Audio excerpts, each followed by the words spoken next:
ভূমিকম্প কি ও কেন হয়? ভূমিকম্প হচ্ছে ভূমির কম্পন। ভূ অভ্যন্তরে যখন একটি শিলা অন্য একটি শিলার উপরে উঠে আসে তখন ভূমিকম্পন হয়। পৃথিবী পৃষ্ঠের অংশ বিশেষের হঠাৎ অবস্থান পরিবর্তন বা আন্দোলনই ভূমিকম্পন। গবেষকদের মতে বিশ্বে বছরে গড়ে ৬,০০০ ভূমিকম্প হয়। এগুলোর বেশিরভাগই মৃদু, যা আমরা টের পাই না। সাধারণত ৩ ধরনের ভূমিকম্প হয়: প্রচণ্ড, মাঝারি ও মৃদু। আবার উৎসের গভীরতা অনুসারে ভূমিকম্পকে ৩ ভাগে ভাগ করা যায়: অগভীর, মধ্যবর্তী ও গভীর ভূমিকম্প। ভূমিকম্পের কেন্দ্রস্থল ভূপৃষ্ঠের ৭০ কিলোমিটারের মধ্যে হলে অগভীর, আর ৭০ থেকে ৩০০ কিলোমিটারের মধ্যে হলে মধ্যবর্তী ও ৩০০ কিলোমিটারের নিচে হলে তাকে গভীর ভূমিকম্প হিসেবে চিহ্নিত করা হয়।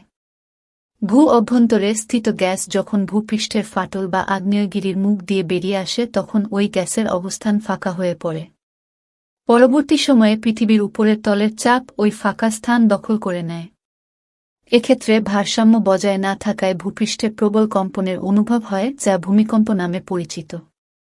সাধারণত ৩টি প্রধান কারণে ভূমিকম্পের উৎপত্তি হয়: ভূপৃষ্ঠের হঠাৎ পরিবর্তন, আগ্নেয়গিরি সংঘটিত হওয়ার কারণে ও শিলাচ্যুতিজনিত কারণে।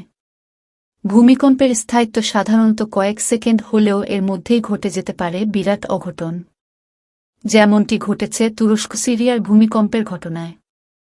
ভূমিকম্পের মাত্রা নির্ণয়ের জন্য যে যন্ত্র ব্যবহৃত হয় তার নাম রিক্টার স্কেল। রিক্টার স্কেলে এককের সীমা ১ থেকে ১০ পর্যন্ত। এই স্কেলে মাত্রা ৫-এর বেশি হওয়া মানেই ভয়াবহ দুর্যোগের আশঙ্কা।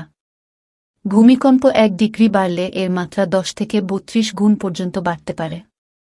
রিক্টার স্কেলে ভূমিকম্পের মাত্রা ৫ থেকে ৫.৯৯, মাঝারি ভূমিকম্প ৬ থেকে ৬.৯৯, তীব্র ভূমিকম্প ৭ থেকে ৭.৯৯, ভয়াবহ ভূমিকম্প ও ৮-এর উপর অতিক্রম হলে তা হবে ভয়াবহ ভূমিকম্প।